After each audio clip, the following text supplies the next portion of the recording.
अस्सलाम वालेकुम। तो आज हम करने जा रहे हैं एक्सरसाइज 8.1 का क्वेश्चन नंबर 14।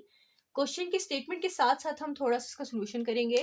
सबसे पहले वो क्या कह रहा है, अ टेलीफोन पोल। अच्छा, मैंने इस क्वेश्चन की ना एक्स्ट्रा वर्डिंग को थोड़ा हटा दिया और मेन मेन बातें लिख दी हैं। A telephone pole is braced by two wires. ठीक है, तो हमारे पास एक टेलीफोन पोल है जिसको सहारा दिया गया है। टेलीफोन पोल आपने खंबे से नहीं देखे हुए, खंबे होते हैं जिस तरह से। ठीक है, तो ये एक आपका खंबा है। ठीक है, एक टेलीफोन पोल है जिसको दो वायर के सहारा दिया गया है। एक वायर बड़ी है, एक छोटी है। ठीक है, तो इसको ग्राउंड से ना किसी, या इसकी फिगर थोड़ी शॉर्ट कर देते हैं, मैं ब्लैक से वायर बनाती हूँ। तो एक वायर है यहाँ पे, एक वायर है सपोज करें यहाँ पे।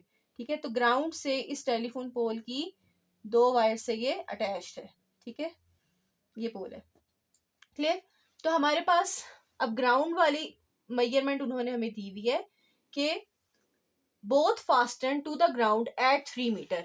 मतलब इस टेलीफोन पोल से दो तारें खींच के आ रही थी, खींच के हमने उसको यहाँ पे कील ठोक दी।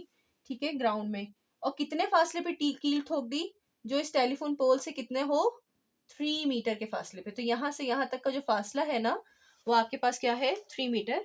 Late me remove the extra line better. So अब वो कह रहे हैं जो शॉर्टर वायर है, छोटी वाली जो तार है, अब देखें इन दोनों में अगर आप लंबाई और इसकी मैयर करें तो ये छोटी है और ये बड़ी है।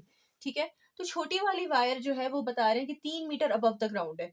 तो इस ग्राउंड से वो कितनी ऊंची है, 3 मीटर्स अबव है।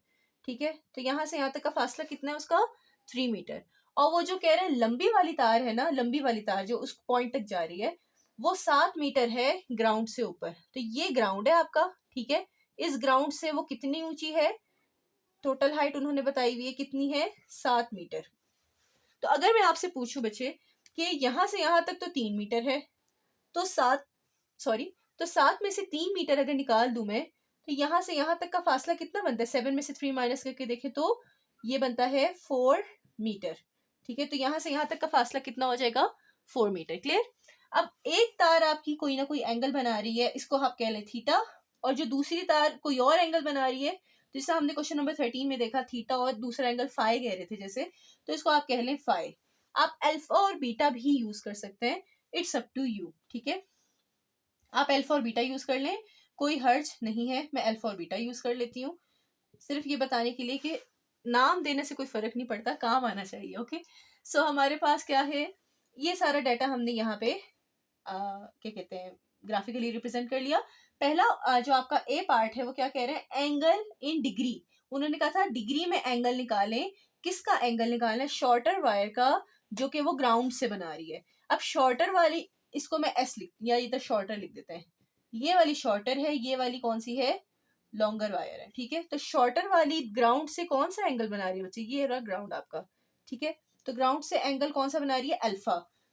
सो हमें क्या फाइंड करना है, लेट यहां कह दें alpha be the angle of shorter, of the shorter wire कह दें, बेहतर है। इंग्लिश को हमने अक्सर ज्यादा फोकस नहीं करना होता, आती है मुझे, लेकिन मैं बस थोड़ा सा मैथ में शॉर्ट टर्म्स यूज कर रही होती ताकि बस टू द पॉइंट बात करें। ग्रामेटिकल वैसे भी मिस्टेक्स नहीं होती मैथ्स में। खैर, alpha be the angle of shorter wire with the ground. ठीक है, विद द ग्राउंड आप लिख देंगे, विद द ग्राउंड, यही वाली ऊपर जो स्टेटमेंट लिखी है, विद द ग्राउंड। ठीक है, तो हमारे पास हमने अल्फा निकालना है। अब आपने याद रखना है तीन चीजों को। साइन का एंगल क्या होता है, परपेंडिकुलर और हाइपोटेनियस। ठीक है, ये अगर थीटा हो ना आपका बेस के साथ, हाइपोटेनियस कोई ना कोई बन रहा हो। अब शेप आपकी राइट एंगल ट्राइंगल की है ना, तो किसी भी राइट एंगल ट्राइंगल में जब भी कोई थीटा यहाँ पे होता है, तो ये बेस है, ये परपेंडिकुलर, ये हाइपोटेन्यूज। तो उसमें हमने ये तीन फॉर्मूले पढ़े थे, यही तीनों फॉर्मूले आपके इस क्वेश्चन में यूज होंगे, और बहुत ही इजी क्वेश्चन है। जितना ये बड़ा लग रहा है, आप एक चीज नोट कीजिएगा बच्चे, मैथ में जितना लेंथी क्वेश्चन होता है स्टेटमेंट वाइज, उतना ही आसान होता है। ठीक है, तो अब आप देखें हमारे पास डाटा हाइपोटेन्यूज का दिया हुआ है। इधर हाइपोटेन्यूज की हमें कोई वो मेजरमेंट दी हुई है नहीं, इस स्लोप की हमें कोई भी मेजरमेंट नहीं दी हुई। हमें इस साइड का पता है जो क्या कहलाता है परपेंडिकुलर, और हमें इस साइड का पता है ग्राउंड का, जो क्या कहलाता है बेस। अब आपने देखना है साइन, कॉस और टेन के फॉर्मूले में कौन सा फॉर्मूला है जिसमें सिर्फ परपेंडिकुलर और बेस इस्तेमाल हो रहे हैं। तो आप नोटिस करेंगे कि tan का वो फॉर्मूला है जिसमें सिर्फ परपेंडिकुलर एंड बेस यूज हो रहा है, ठीक है। तो हम ऐसा भी कर सकते हैं कि हाइपोटेन्यूज निकालें और बाद में उन दोनों को किसी और फॉर्मूले से कर लें, लेकिन जो चीजें हमें गिवन है हम क्यों ना उनको पहले यूज कर लें। एस आप लिखेंगे tan ऑफ थीटा, हमें पता है बच्चे कि परपेंडिकुलर ओवर बेस के बराबर होता है, ठीक है। सो हमें किसका परपेंडिकुलर और किसका बेस देखना है, आप इस चीज को भी नोट करें। तो मैं इसकी ना ट्राइंगल अलग करने लगी हूँ। हमने शॉर्टर वायर की जो कि ये बनती है, ये शॉर्टर वायर है, इसका एंगल क्या बन रहा है अल्फा, और इसकी हाइट क्या है बच्चे, इसकी हाइट क्या है, इसकी बेस क्या है 3 मीटर, और हाइट कितनी है इधर से इधर तक की देखेंगे आपने, ठीक है। तो वो क्या है 3 मीटर, ठीक है। सो हमारे पास tan ऑफ, अगर एंगल क्या है हमारा इस केस में अल्फा, तो ये अल्फा हो जाएगा। परपेंडिकुलर क्या है हमारा 3, एंड बेस हमारे पास क्या है 3, ठीक है। तो ये आ जाएगा 1 tan ऑफ अल्फा के बराबर, और अल्फा अगर आप निकालेंगे tan उधर जाएगा तो tan inverse of 1 which is tan inverse of 1। अगर आप कैलकुलेटर से ये करो, डिग्री के अंदर सेटिंग रखनी है, ठीक है। हम किस में निकाल रहे हैं एंगल, डिग्री में। अगर वो कहते हैं एंगल रेडियन में निकालना है देन पाई की शक्ल में एंगल आता है, ठीक है। तो हमारे पास अल्फा की वैल्यू आ जाएगी 45 डिग्री, ओके। उसके बाद आपने देखना है नेक्स्ट पार्ट बी क्या कह रहा है। आपका यही पार्ट था कि हमने एंगल निकालना था शॉर्टर वायर का जो ग्राउंड के साथ है, एंगल हमने अल्फा निकालना था इस क्वेश्चन में, ठीक है। तो अल्फा हमने निकाल लिया, क्लियर। अब पार्ट बी हमें कह रहा है कि अगर कोई थीटा मेजर ऑफ एंगल है, अब वो थीटा कौन सा एंगल है वो मैं अभी आपको बता देती हूँ। जो वो कह रहे हैं अभी थीटा के बारे में बता रहे हैं कि कौन सा एंगल है, लॉन्गर वायर जो बना रही है किसके साथ, ग्राउंड के साथ। लॉन्गर वायर बच्चे कौन सी है, जो इसके ऊपर लॉन्गर लिखा हुआ है मैंने, ठीक है, ये वाली वायर ग्राउंड के साथ जो एंगल बना रही है। तो हमारे पास फिगर क्या बनेगी, मैं दोबारा से बना देती हूँ, ठीक है। हर सवाल के हिसाब से थोड़ा सा इसी फिगर को, मेन फिगर यही है, इसी में से कुछ ना कुछ पार्ट्स को यूज कर रहे हैं, ठीक है। तो इसी को याद रखने के आपने कौन सा पार्ट कब इस्तेमाल करना है इस चीज का ख्याल रखना है। ये लॉन्गर वायर है, ठीक है। ग्राउंड इसका क्या है 3 मीटर्स, ठीक है, यहाँ से यहाँ तक का, ठीक है। ये ग्राउंड हो गया इसका, और इसकी लंबाई कितनी है, इसकी लंबाई है बच्चे टोटल 7 मीटर, ठीक है। तो लंबाई आपकी 7 मीटर्स आ गई, ओके।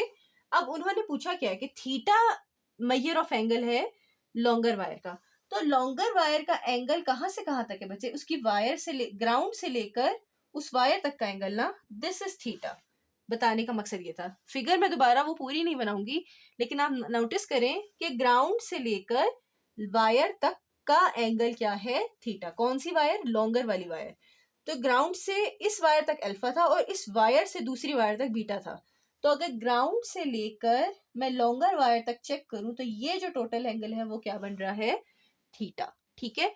अब आप इसमें गौर करें तो थीटा में दो एंगल आ रहे हैं, एक है अल्फा और एक है बीटा, ठीक है।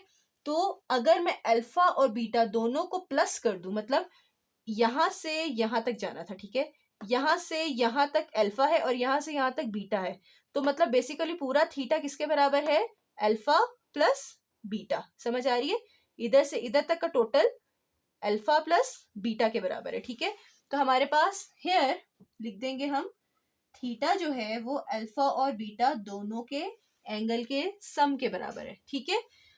और हमने क्या करना है, थीटा की वैल्यू को यूज करते हुए साइन ऑफ थीटा और कॉज ऑफ थीटा निकालना है। अब आपने कहना है एज हमें पता है साइन ऑफ थीटा किसके बराबर होता है बच्चे, इधर देख लीजिए, perpendicular over hypotenuse, and cause of theta भी हमारा किसके बराबर होता है, बेस ओवर हाइपोटेन्यूस। तो दोनों केसेस में हमें बेस तो पता है ये है, परपेंडिकुलर भी पता है, लेकिन हाइपोटेन्यूस हमें नहीं पता, वही तो हमें निकालना है, ठीक है। तो हाइपोटेन्यूस अगर मैं निकाल लूं इस लॉन्गर वायर का, ठीक है, हाइपोटेन्यूस कहते हैं इस ढलवान को, ठीक है। एच की वैल्यू अगर मैं यहाँ की निकाल लूं तो मैं साइन थीटा और कॉस थीटा की वैल्यू निकाल सकती हूँ बासानी, ठीक है। तो अब थीटा को मैंने वैसे एक्सप्लेन किया था अल्फा प्लस बीटा के बराबर है, लेकिन अभी यहाँ पे खास यूज नहीं होगा क्योंकि हमें असल सरोकार हाइपोटेन्यूस की वैल्यू से है, क्योंकि हमें सिर्फ साइन थीटा और कॉस थीटा निकालना है। उन्होंने ये नहीं कहा कि थीटा की वैल्यू निकाले, वो आपकी हो सकता है नेक्स्ट पार्ट में आपसे पूछें, ठीक है। फिलहाल जितना पूछा गया उतना करेंगे। Sine theta P over H के बराबर and cos theta B over H के। पी एंड बी की वैल्यू तो हमें पता है बट एच की नहीं पता। सो हेयर हम लिख सकते हैं गिवन हमारे पास क्या क्या है चीजें, बेस पता है 3 है, परपेंडिकुलर पता है 3 है, और एच की वैल्यू नहीं पता, और आपको पता है किसी एक की वैल्यू ना पता हो तो पाइथागोरस थ्योरम लगाते हैं, यूजिंग पाइथागोरस थ्योरम, ठीक है, Pythagoras theorem, sorry, Pythagoras theorem. तो हमारे पास क्या होता है, हाइपोटेन्यूज स्क्वायर बराबर होता है परपेंडिकुलर स्क्वायर प्लस बेस के स्क्वायर के, ठीक है। तो हाइपोटेन्यूज हमारे पास नहीं पता, उसको इधर रखेंगे। परपेंडिकुलर क्या है, 3 square, and base square, base भी क्या है, 3 का स्क्वायर, ठीक है।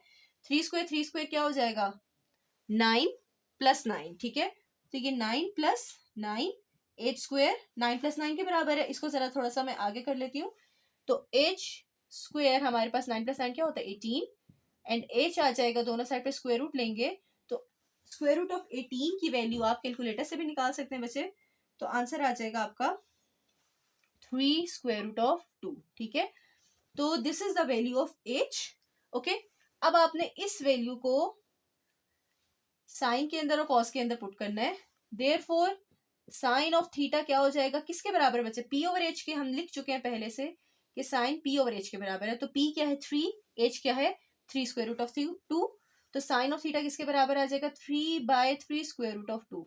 इसी तरह से सिमिलरली कॉस ऑफ थीटा किसके बराबर आ जाएगा, कॉस ऑफ थीटा आ जाएगा बेस ओवर हाइपोटेन्यूज। बेस क्या है 3 है, और हाइपोटेन्यूज हमारा क्या निकला 3 स्क्वायर रूट ऑफ 2, ठीक है। अब 3 और 3 कैंसिल, 1/√2 क्या आ जाएगी, साइन ऑफ थीटा की value, and cos of theta की वैल्यू क्या आ जाएगी 1 फिर से 3 और 3 कैंसिल, 1/√2, ठीक है।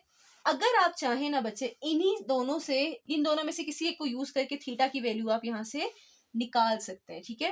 तो मैं थीटा की वैल्यू यहीं से निकालूंगी, पूछा नहीं गया था लेकिन मैं निकालूंगी क्योंकि ये मेरा नेक्स्ट पार्ट में यूज हो सकता है।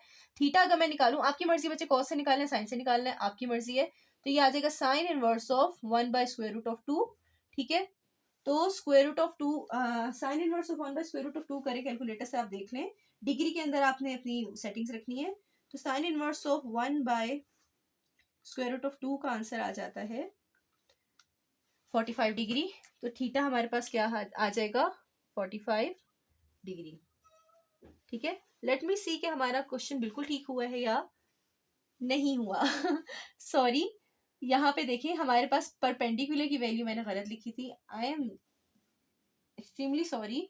तो परपेंडिकुलर की वैल्यू यहाँ पे है 7। मैं भी सोच रही हूँ सेम एंगल नहीं हो सकता अल्फा का और थीटा का, क्योंकि अल्फा में कुछ बीटा जमा हो रहा है तो थीटा आ रहा है ना। तो ये आ जाएगा 49 प्लस 9, ठीक है। 49 में 9 जमा होते हैं तो आंसर आता है 58, ठीक है। तो 58 का स्क्वायर रूट अगर आप लेंगे, यहाँ पे 58 स्क्वायर रूट लिखेंगे, ठीक है। तो 58 स्क्वायर रूट, यहाँ पे फिर से ये साइन किसके बराबर है, परपेंडिकुलर और हाइपोटेनस के। तो वो परपेंडिकुलर की वैल्यू 7, हाइपोटेनस, मिस्टेक्स हैपन बच्चे, आई एम सॉरी, ठीक है। Cos theta base over hypotenuse, base क्या है 3, मे बी आप पहले से नोट करोगे कि मैम आप गलत लेके चल रही हैं, तो हो जाता है, ठीक है। तो इसके बराबर है। तो हमारे पास साइन ऑफ थीटा की वैल्यू क्या आ जाएगी, ये 7/58 अंडर रूट आ रहा है, और ये आ रहा है 3 ये दोबारा रिपीट पे लिख दिया, सॉरी मैंने। तो अगर मैं थीटा की वैल्यू यहां से निकालूं तो थीटा क्या आ जाएगा, sign inverse of this value. और अगर मैं थीटा यहां से निकालना चाहूं तो थीटा क्या आ जाएगा, cause inverse of this value, ठीक है। अब साइन इनवर्स ऑफ इसका आंसर क्या होता है वो हम कैलकुलेटर से ही मेजर कर लेंगे। तो कैलकुलेटर यूज करेंगे, साइन इनवर्स ऑफ क्या है 7 divided by square root of 58, ठीक है। सो हमारे पास आंसर आ रहा है 66.801। काफी लंबा आंसर आ रहा है तो हम 1 तक ही इक्तफा करेंगे। तो 66.801 डिग्री आपका थीटा की वैल्यू आ रही है, ठीक है। नेक्स्ट हमारा पार्ट, मैं स्टेटमेंट लिख देती हूँ। पार्ट सी हमें कह रहा है find the cosine of angle, cause of theta हमने निकाला है, थीटा नहीं सॉरी एंगल कौन सा है वो हमें नहीं पता, हमें किसी एंगल का क्या निकालना है, कॉज निकालना है बिटवीन द वायर्स। और वो एंगल उन्होंने कहा है एंगल बिटवीन द वायर्स, दोनों तारों के बीच में कौन सा एंगल था, दिस इज द लॉन्गर तार, ठीक है, longer wire, and this is the shorter wire, ठीक है। ये दोनों वायर्स थी ना, इन दोनों के बीच में एंगल कौन सा बन रहा है बच्चे, आपको नजर भी आ रहा होगा, बीटा, ठीक है। So we have to find cosine of that angle. तो मतलब एंगल हमारा कौन सा है, बीटा, और हमें कॉज ऑफ बीटा की वैल्यू पूछी गई है इस क्वेश्चन में कि क्या होगी, ठीक है।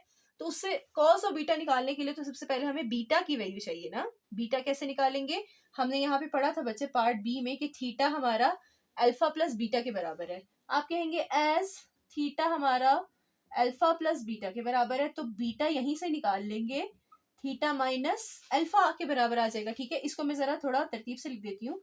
बीटा इस तरफ, मतलब मैं theta equals to alpha plus beta को मैं ऐसे भी लिख सकती हूँ ना कि alpha plus beta equals to theta है, ठीक है। तो बीटा अगर मैं निकालूं तो वो थीटा माइनस अल्फा हो जाता है।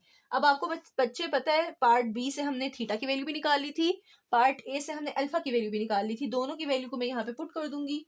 देयरफॉर हमारे पास बीटा क्या आ जाएगा, पुटिंग द वैल्यूज कह सकते हैं हमने दोनों की वैल्यू फाइंड की हुई है, तो हमारे पास क्या आ जाएगा, बीटा थीटा की वैल्यू क्या है बच्चे 66.801 डिग्री माइनस अल्फा की वैल्यू क्या है 45 डिग्री। इन दोनों के आंसर्स को जरा मैं माइनस करके देखती हूँ, तो हमारे पास आ जाएगा बीटा की वैल्यू 21.801।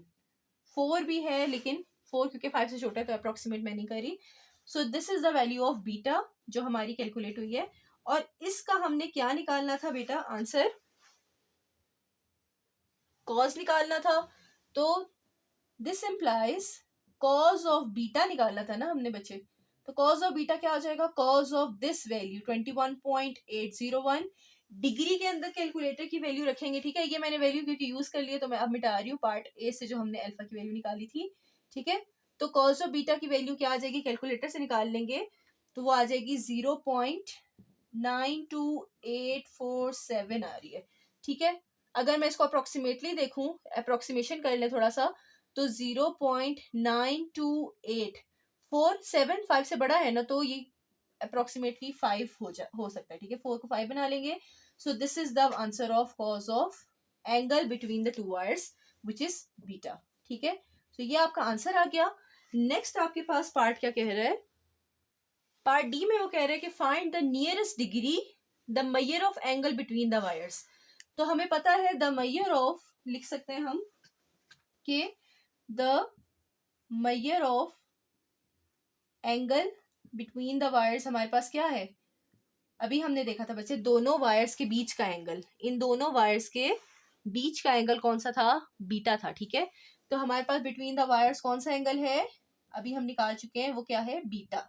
अब उस बीटा के बारे में वो क्या पूछना चाह रहे हैं, measure of angle between the wires कौन है, बीटा है, उसका नियरेस्ट डिग्री, मतलब जो भी उसका आंसर निकला है उसके करीब तरीन डिग्री कौन सी है। अभी हमारे पास बीटा की value we have calculated already, जो कि क्या निकली थी पिछले पार्ट में 21.801।